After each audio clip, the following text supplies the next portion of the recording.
दोस्तों देखिए, हम लोग विज्ञान के जीव विज्ञान की श्रृंखला में हम लोग पिछला वीडियो दे चुके हैं, जिसमें हम लोग जंतु विज्ञान और वनस्पति विज्ञान के बारे में थोड़ा अध्ययन किया। उसके बाद हमने ये बताया कि यह जंतु और वनस्पति एक दूसरे पर किस प्रकार निर्भर करते हैं, इसके लिए हमें वातावरण को जानना बहुत जरूरी था। तो हमने अनुकूलन चैप्टर को उठाया। किताबों में अनुकूलन कहीं और किनारे डाल दिया होगा। अनुकूलन बहुत जरूरी है जानना। प्रश्न आ जाता है कि जीव का अपने वातावरण के साथ सामंजस्यता स्थापित करने की एक विशेष शक्ति होती है, उसको जान लिया। उसके बाद हमने डार्विनवाद और लैमार्कवाद को बताया, उत्परिवर्तनवाद को बताया। ये सब चीजें परीक्षा में आ जाते हैं, कहीं और दिया होगा, इससे बढ़िया यहीं पढ़ा दिया। अब आइए हम आज की श्रृंखला पर चलते हैं, जो हम लोग जल्दी जल्दी क्लियर करना चाहेंगे। जीवधारियों के गुण। वास्तव में जो जीवधारी हैं उनके विशेष गुण के कारण उन्हें जीवधारी कहा गया है। जीवधारी मतलब जो जीवन को धारण करता है, ऐसा देह, ऐसा शरीर, ऐसी संरचना जो जीवन को धारित करता है, वह जीवधारी है। वह कुछ विशेष प्रकार की गतिविधियां करता है, इसलिए वह जीवधारी है। अगर वह विशेष प्रकार की गतिविधि नहीं करता है तो वह निर्जीव कहा जाता है। तो दो बातें जान लेना। एक होता है जिसमें जीवन होता है, जिसमें कुछ जैविक प्रक्रियाएं होती हैं, जैविक क्रियाएं करती हैं, वह सजीव कहलाते हैं। और जिनमें जैविक प्रक्रिया नहीं होती या जिसमें कहा जाता है जीवन, जिसे किसी ने देखा नहीं है, किसी ने प्राण को देखा नहीं है, उस चीज को कह दिया जाता है। जिसमें जीवन या प्राण नहीं होता है उसे निर्जीव कहा जाता है। क्या कहा जाता है? आपका प्रश्न में बड़ा सिंपल सवाल दे देगा। परीक्षा, पुलिस की परीक्षा हुई थी, तुम तो एनएमएस की परीक्षा देने जा रहे हो। पुलिस की परीक्षा में क्वेश्चन पूछा था, बड़ा आसान होता है, बस पेपर पढ़ने की जरूरत है। बच्चे पेपर तुक्का मारे बैठल बानी, हम पढ़ कर कि तुक्के मार के तो कोई भरोसे बानी। अरे भाई, हर क्वेश्चन तुक्का बेस नहीं होता है, कुछ क्वेश्चन खाली पढ़ने पर होता है। पढ़ दो, आंसर निकल कह रहा था एक पक्षी पूरब से पश्चिम की ओर दौड़ी। दौड़ी की उड़ी? उड़ी। बताओ वो किस दिशा में जा रही है? बताओ। इतना सिंपल सा। अब कोई मन में ठान के आया नहीं हम कुछ पढ़ लेना नहीं, हमको नहीं पाए, हम तो तुक्के भरोसे आयल बनी, C C T D D D A A A B B B. तो एक अच्छा खासा सवाल, तो ऐसे ही एक अच्छा खासा सवाल तुम्हारे पेपर में आ जाएगा। कह देगा निम्न में से निर्जीव छांटिए। गाय, कुत्ता, मनुष्य, कुर्सी, मनुष्य, कुर्सी। कह देगा निम्न में से सजीव छांटिए। टेबल, पंखा, कुर्सी, बकरी। अब पढ़ोगे तब आंसर दोगे। कसम खा लियो सर जी, कुछ भी हो जाए तुक्का, एकदम भगवान के भक्त बानी, हनुमान जी के पूजा करके जाता नहीं। बी बी बी, सी सी सी, डी डी डी और ए ए मार के आए सर जी जय। ये मत करना यार, तुक्काबाजी मत करना। तुक्काबाजी कब किया जाएगा हम बताएंगे लास्ट में। संजीवन ब्यूटी पहले दे देंगे तो मजा आएगा, लास्ट में देंगे संजीवन ब्यूटी। लेकिन अभी पढ़ तो लो। पेपर सब पढ़ना, पेपर में बहुत आसान आसान सवाल। जब वो पुलिस की परीक्षा में पूछ सकता है तो तुम तो अभी 8 के बच्चे हो, एनएमएस है, बड़ा आसान आसान सवाल आएगा। आ गया? एक क्वेश्चन बता दिए, सुनोगे तब ना। देखो, किताब में कहा गया है कि जीवधारियों को जो हम समझते हैं, जो भी जीव हैं या जो भी चीजें हैं, वो जीवधारी कुछ रासायनिक गुण से कारण भी भिन्न है। जीवों में रासायनिक गुण के आधार पर भी तो उन्हें क्लासिफाई किया गया है। जीवों में रासायनिक गुण होते हैं, जैसे सभी जीव में कार्बन पाया जाएगा, हाइड्रोजन पाया जाएगा, ऑक्सीजन है, नाइट्रोजन है और बहुत से रसायन हैं जो उनके शरीर में पाए जाते हैं। लेकिन केवल यही पर्याप्त नहीं है जीवधारियों के गुण को परिभाषित करने के लिए। जीवधारियों में, सजीवों में कुछ विशेष प्रकार की जैविक क्रियाएं होती हैं जिस आधार पे हम उन्हें निर्जीव से अलग देखते हैं। हम कह देते हैं कि ये सजीव है और ये निर्जीव है। केवल ये जिंदा है इसलिए सजीव है नहीं, या ये मर गया इसलिए यह निर्जीव नहीं है। और भी सारी क्रियाएं होंगी तभी ये कहा जाएगा। हालांकि जिंदा है तो भाई तो सजीव है। आते हैं, देखते हैं। तो विशिष्ट जैविक क्रियाओं के कारण सजीव निर्जीवों से भिन्न है। कुछ विशिष्ट क्रियाएं, जैसे वृद्धि होनी चाहिए। अगर वो जिंदा है तो वृद्धि होगी। लेकिन जीवों में हम क्या पढ़ रहे हैं? जीव विज्ञान पढ़ रहे हैं। और जीव विज्ञान को हमने अपने पढ़ने के लिए किसमें बांटा था? पादप विज्ञान और जंतु विज्ञान। जंतुओं में वृद्धि हमेशा नहीं होती है, ठीक है? विकास और वृद्धि जान लेना। विकास अलग चीज है और वृद्धि अलग चीज है। विकास डेवलपमेंट है और वृद्धि ग्रोथ है। बढ़ रहा है, बस बढ़ रहे हो, बढ़ोगे कब? समझ लो इसका मतलब हाइट बढ़ती जा रही है, दिमाग नहीं आ रहा है, क्या कर रहे हो? विकास समझ में आया? वृद्धि मतलब केवल बढ़ रहा है, बढ़ोतरी हो रहा है, ग्रोथ हो रहा है, लेकिन डेवलपमेंट नहीं हो रहा है। डेवलपमेंट मतलब विकास होता है। समझ आया? तो जीवों में वृद्धि कुछ निश्चित समय तक होता है, उसके बाद वृद्धि रुक जाती है, विकास की प्रक्रिया चालू होने लगती है। क्या चालू होने लगती है बेटा? विकास की प्रक्रिया। जैसे बच्चियों में उनकी हाइट लगभग 15 साल तक बढ़ेगी। 15 के बाद मान के चलो 15-18 के बाद उनकी हाइट नहीं बढ़ेगी। अब उनके शरीर की आंतरिक संरचनाओं, आंतरिक चीजों का विकास होने लगता है और पूरा शरीर उसके विकास पर लग जाता है, पूरा पोषण उनके विकास पर लग जाता है, पूरा गतिविधि उनके विकास पर लग जाती है। तो आंतरिक विकास होने लगता है, वृद्धि रुक जाती है। तो वही कहा जाता है हाइट बढ़ेगी। और बच्चों में 18 से 20 21 साल तक बच्चों की हाइट बढ़ती है, उसके बाद हाइट और बच्चों का विकास चालू हो जाता है। वृद्धि और विकास समझ में आया? क्या समझा? जीवों में एक निश्चित समय तक वृद्धि होती है, लेकिन पादपों में ऐसा, पादप हमेशा बढ़ते रहते हैं जब तक वो जीवित है। कोई दिक्कत? तो वृद्धि होना चाहिए, वृद्धि और विकास होना चाहिए। अगर वृद्धि रुक जाएगा तो क्या होगा? विकास होगा। क्या होगा? विकास होगा। लेकिन पौधों में ऐसा नहीं है, वो वृद्धि और विकास हमेशा होते रहते हैं। दूसरा, सजीव निर्जीव से किस प्रकार अलग है? सजीव में श्वसन क्रिया होती है। क्या होती है बेटा? श्वसन क्रिया होती है। और श्वसन का मतलब यह होता है, चाहे वो पौधे हो चाहे वो कोई जीव हो, श्वसन क्रिया का मतलब यह होता है कि ऑक्सीजन लेगा और कार्बन डाइऑक्साइड, वो ऑक्सीजन लिया क्यों? इसी ऑक्सीजन को लेने को कहा जाता है ऑक्सीकरण के लिए। किसके लिए लिया बेटा? हमारे शरीर में जो भी कार्बोहाइड्रेट है, जो भी वसा है, जो भी प्रोटीन है, इन सभी को जलाने के लिए ऑक्सीजन चाहिए, इसलिए हम ऑक्सीजन ले रहे हैं। अब ये मत कहना सांस लेने के लिए ऑक्सीजन चाहिए, ये बात केवल सच नहीं है। हम पढ़ा रहे हैं, सरकारी स्कूल में पढ़ रहे हो, प्राइवेट में तो ये सवाल मत करना हवलदारों वाला कि जिंदा रहने के लिए सांस लेते हैं। सांस क्यों लेते हैं?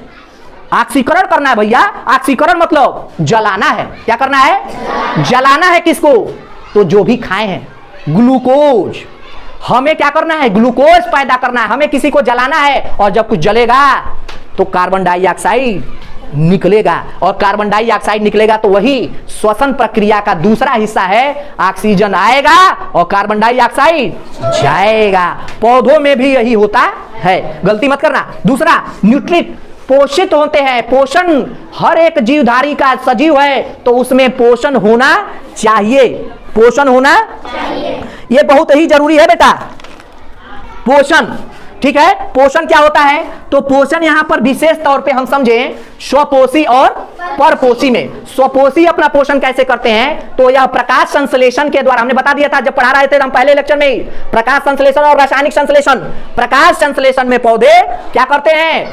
भोजन बनाते हैं और अपना विकास करते हैं। लेकिन यही प्रकाश संश्लेषण द्वारा बनाए गए भोजन पौधे अपने अंदर संग्रहित करते हैं, फूल में, फल में, जड़ में, तना में, जहां भी, और इसी को परपोषी खाकर अपना जीवन बिताते हैं। ठीक है, समझ में आया? तो पोषण प्रकाश संश्लेषण के द्वारा हुआ, और जीवों ने अपना पोषण कैसे किया? स्वपोषियों पर निर्भर होकर। ठीक है, यही कहा था आइंस्टीन साहब ने, मधुमक्खी मर जाए तो 50 साल बाद धरती खत्म, जो हमने बता दिया था। अगला, अगर सजीव है तो उसमें प्रजनन क्रिया होगी।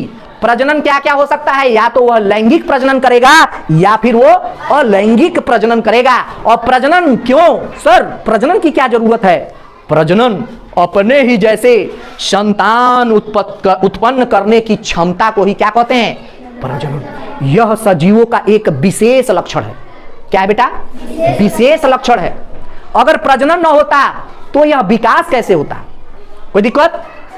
अब आइए, ये बहुत सारे कारण हो गए। अब आइए हम चलते हैं सजीवों के कुछ लक्षण, जो सजीवों के जो लक्षण है, जो दिखाई देते हैं, क्या क्या ऐसी बातें हैं जो सजीवों में होती है, देखने को मिलती है आमतौर पर सभी सजीवों में। क्या होगा? तो इसका एक विशेष प्रकार का कोशिकीय संरचना होगा, कोशिका संगठन होगा। देखो, हमारा शरीर कोशिकाओं से बना है और हमारे शरीर की कार्यात्मक इकाई है। क्या है? हमारा शरीर जो भी बना है वह कोशिका से बना है। किससे बना है बेटा? कोशिका से बना है। और तुम ये जानते हो, और आप ये जानते हैं कि यह हमारी रचनात्मक और कार्यात्मक इकाई है। कोशिका की खोज किसने की थी? हाँ, सेल। ठीक है, लेकिन हर जीव की कोशिका एक समान, तुम्हारा शरीर ही है, सारी कोशिकाएं एक जैसी नहीं है। ठीक है, कुछ ना कुछ किसी में कुछ ना कुछ भिन्नता है। ठीक है, ये आएंगे हम पढ़ेंगे कोशिका सिद्धांत में। ठीक है, हालांकि आपसे नहीं पूछा जाएगा, लेकिन बस हम क्या एक जागरूकता के तौर पे बता रहे हैं। तो सजीवों का लक्षण क्या है? वो उनका विशेष क्या है? कोशिकीय संगठन है, कोशिकीय संरचना है।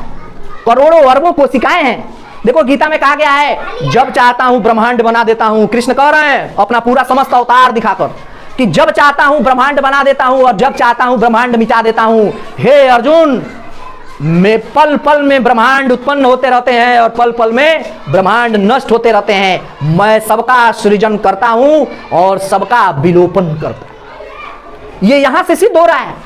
कोशिकाएं पल पल में बनती हैं और पल पल में खत्म होती हैं। जैसे मैंने आंखों को पूरी तरीके से बंद कर दिया, मेरी पलकें यहां पर टच हुई, दोनों पलकें जब टच हुई तो ये पलक के जो सबसे स्पर्श करने वाला बिंदु था वहां की कोशिका मर गई।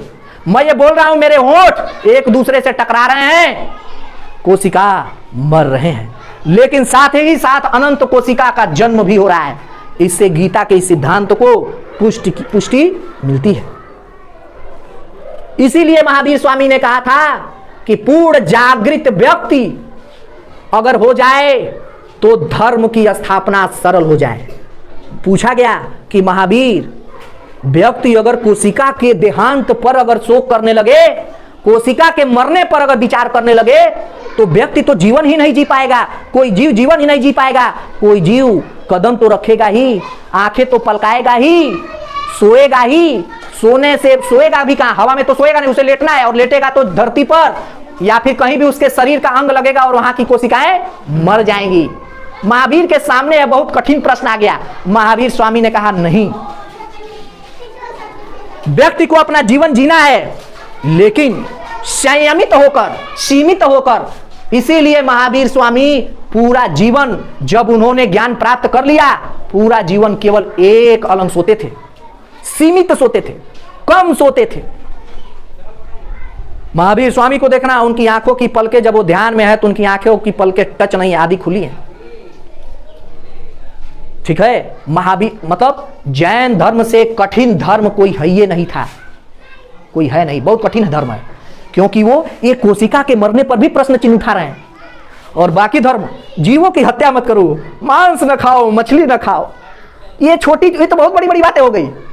आज जैन क्या कह रहे हैं? अपने शरीर के अंगों को भी छूने मत दो, वस्त्र को भी त्याग दो, एक टच नहीं होना चाहिए, ये दूर रहना चाहिए, उंगलियां टच नहीं होनी चाहिए, जैसे ही टच होगा कोशिकाएं मर गई।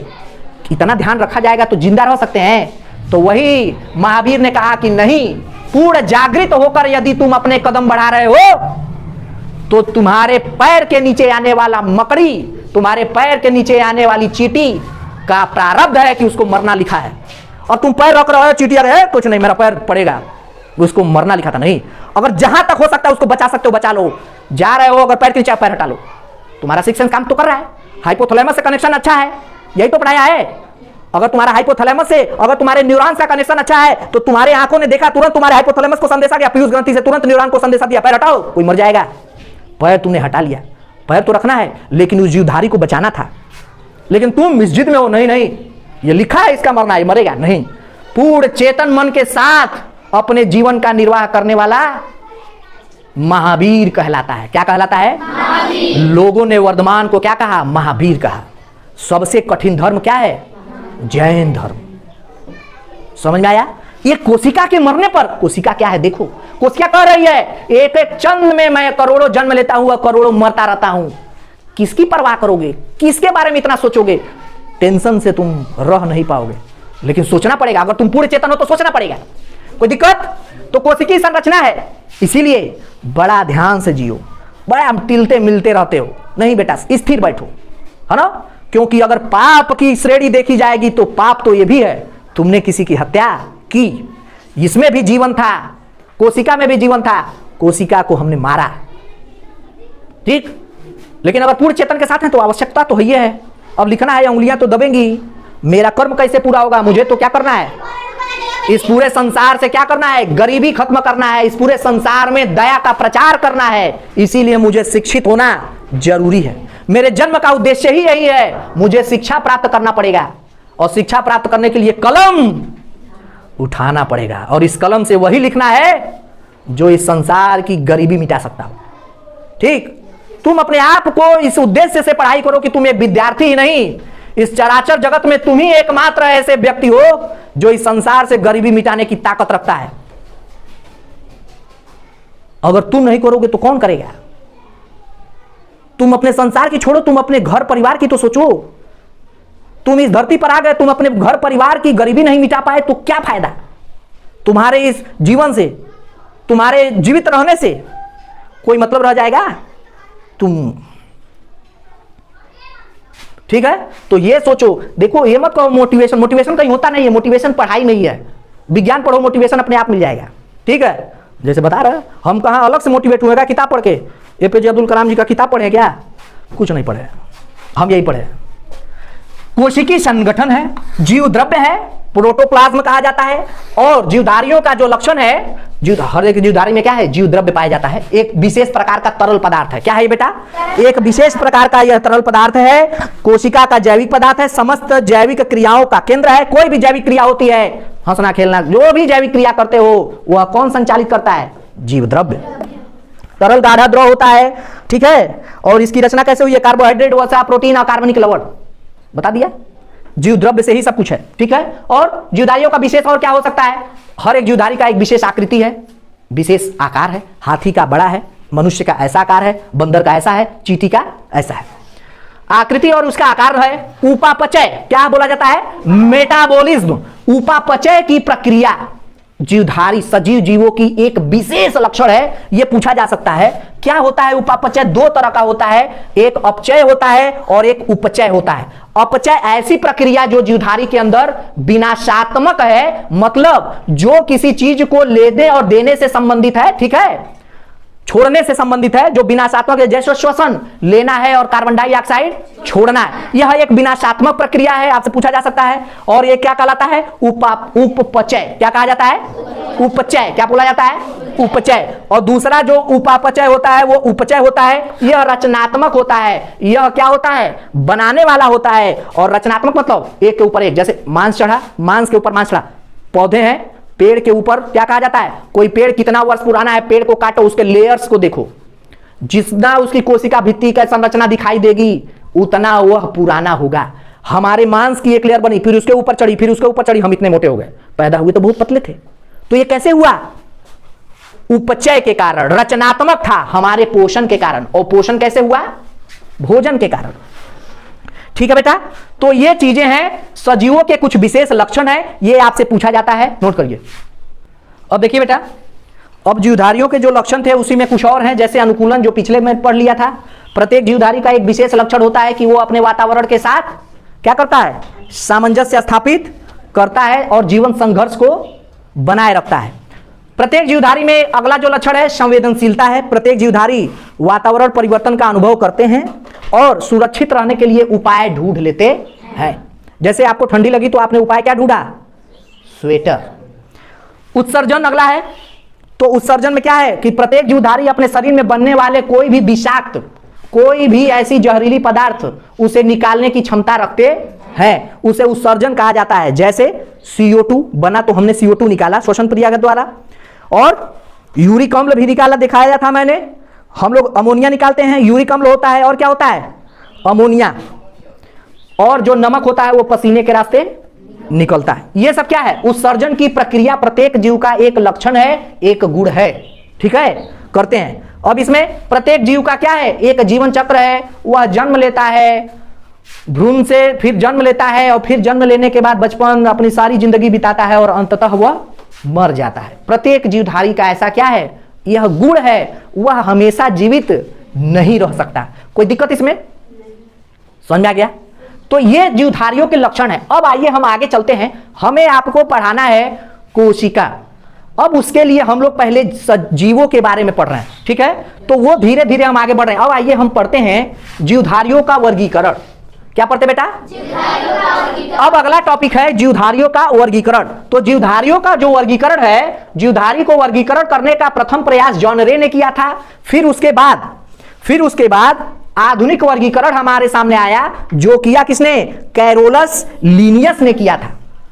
इसी कैरोलस लीनियस को वर्गीकरण का पिता कहा जाता है। क्या कहा जाता है? वर्गीकरण का पिता। जीवधारियों के वर्गीकरण का पिता कहा जाता है। ठीक है, इन्होंने अपनी एक बुक लिखी और उस बुक में सिस्टम ऑफ नेचर, ठीक है, जीवधारियों के वर्गीकरण पर प्रकाश डाला है और अपनी पुस्तक सिस्टम ऑफ नेचर, उसमें जीवधारियों को दो भागों में बांटा। एक पादप जगत, आधुनिक है ये, क्या है, एक पादप जगत और दूसरा क्या है, जंतु जगत। ठीक है, ये बस याद रखने की चीज है। बस हम फाउंडेशन तैयार कर रहे हैं, जंतुओं को बांट रहे हैं और फिर उनकी संरचनाओं पर बात करेंगे। बस इसे जान लेना, यहां से प्रश्न नहीं आता है। अब आइए, फिर उसके बाद यह प्रक्रम चलता रहा। हम जंतु विज्ञान पढ़ रहे हैं बेटा, तो इसीलिए हम इसे जानना जरूरी है। जीवधारियों को लोगों ने बांट दिया, खो जाके कुछ जीव ऐसे हैं, कुछ जीव ऐसे हैं, जीवधारी और पौधे भी है। जीव विज्ञान पढ़ रहा है तो पादप विज्ञान और जंतु विज्ञान।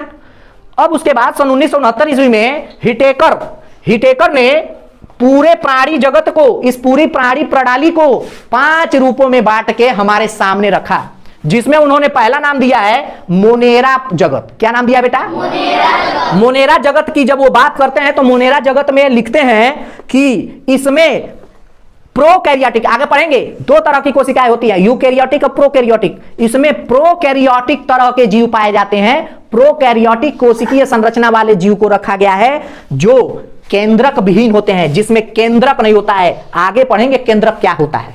ठीक है, इस जीव में केंद्रक नहीं होंगे। उदाहरण के लिए जीवाणु, जो भी बैक्टीरिया है उसमें केंद्रक नहीं है। और ब्लू ग्रीन एल्गी, नीली हरी शैवाल, जो ऑक्सीजन उत्पन्न करने के लिए जिम्मेदार था ना। चलिए, तो मोनेरो जाति में, मोनेरो जगत में कौन से रखे गए, केंद्रक विहीन प्रोकैरियोटिक कोशिका वाले जीव। ठीक है, इसमें केंद्रक नहीं होता है लेकिन अनुवांशिकी पदार्थ होता है। ठीक है, अब आइए दूसरा, उसमें क्या उन्होंने बताया, प्रोटिस्ट। क्या बताया, प्रोटिस्ट जगत। इसमें उन्होंने कहा कि एक कोशिकी वाले जीव रहते हैं। कौन से जीव रखा, एक कोशिकी, वो कोई कोशिका नहीं था, इसमें एक कोशिकी वाले जीव होंगे जो विकसित केंद्रक, जिसमें केंद्रक होता है, और यूकैरियोटिक टाइप का। किस टाइप का, अभी आएंगे आगे, ये तुम्हारे लिए नया, प्रोकैरियोटिक यूकैरियोटिक। समझ में आया, कोशिका 2 तरह से है, प्रोकैरियोटिक और यूकैरियोटिक। जिसमें केंद्रक नहीं है प्रोकैरियोटिक है, और इसमें केंद्रक है। अब आओ, प्रोटिस्टा जगत जो एक कोशिकीय है, पूछा जाता है निम्न में से एक कोशिकी जीव का उदाहरण है, विकल्प दे देगा। आया है प्रश्न, तो उदाहरण क्या होगा, अमीबा, युगलिना, पैरामीशियम। लिख लो, किताबों में देखोगे पैरामीशियम ऐसे होगा, पैर की तरह से था ना। हाँ, और जो अमीबा देखोगे ऐसे होगा, ऐसे ऐसे। ठीक है, युगलिना ऐसे होगा, भाई नेत्र होता है इसका। ठीक है, बहुत सारी चीजें होती है, जीवद्रव्य सब बना होता है। ठीक है, युगलिना ऐसे होता है, लिख लो। पैरामीशियम, प्लाज्मोडियम भी सेम ऐसे ही होता है, प्लाज्मोडियम ऐसे करके। ठीक है, प्लाज्मोडियम। आपसे पूछा जाएगा एक कोशिकीय जीव कौन है, अमीबा, पैरामीशियम। ठीक है, लिख लो, पैरामीशियम, युगलिना, प्लाज्मोडियम। ये आपसे नहीं पूछेगा, अमीबा आपसे पूछेगा। क्या पूछेगा, याद रखना, अमीबा, पैरामीशियम, युगलिना एक कोशिकी है। अमीबा, पैरामीशियम, युगलिना, प्लाज्मोडियम, याद हो गया। और जिसमें कोशिका नहीं होता है वो क्या है, जीवाणु और ब्लू ग्रीन एल्गी। जीवन उसमें भी है, लेकिन कोशिका, यानी कि ब्लू ग्रीन एल्गी को मारो तो कोई दोष नहीं लगेगा। चलो, लगेगा। हमारी धरती पर अगर सबसे अधिक ऑक्सीजन कोई दे रहा है तो यही शैवाल, एल्गी मतलब शैवाल, नीली हरी शैवाल। साइनोबैक्टीरिया कहा जाता है इसको। क्या कहा जाता है, साइनोबैक्टीरिया। अब बैक्टीरिया मतलब जीवाणु। ये क्या है, मोनेरो जगत के जीव हैं। अब आ जाओ अगला, पादप। अगला उन्होंने क्या कहा, पादप जगत में बांटा। पादप जगत जो क्या होते हैं, यूकैरियोटिक टाइप के कोशिकाएं होती हैं, बहुकोशिकीय जीव होते हैं, बहुकोशिकीय पौधे हैं जो प्रकाश संश्लेषण करते हैं। कोशिका के चारों तरफ सेल्यूलोज की कोशिका भित्ति होती है। पादप में ही केवल कोशिका भित्ति होगी, जंतु में नहीं, आगे पढ़ेंगे। ठीक है, कोशिका में रिक्तिका पाई जाती है, ये आपसे नहीं पूछेगा, सभी ठीक है। इसमें उदाहरण में क्या हो जाएगा, पादप मतलब वनस्पति, पादप मतलब हर एक प्रकार की वनस्पति, हर एक प्रकार के पेड़ पौधे किस में रखे गए, पादप जगत में। किस में रखे गए, अब ये नहीं कहोगे कि कवक, ब्लू ग्रीन एल्गी पादप है, नहीं, क्या है, मोनेरो जगत का है। अगला उन्होंने बांटा फिर कवक जगत। क्या बाटा? फंगस। लिख लो, फंगस, फंगस जगत यूकैरियोटिक है। उदाहरण लिख लो, यूकैरियोटिक होते हैं लेकिन इसमें पर्णहरिम नहीं होता है। पर्णहरिम मतलब प्रकाश संश्लेषण के लिए जिम्मेदार करने वाले कारक नहीं होते हैं। बहुकोशिकीय व परपोषी होते हैं। काइटिन की कोशिका भित्ति होती है, ये आप लोग न जाने। लिख लो, ईस्ट। कवक जानते हो?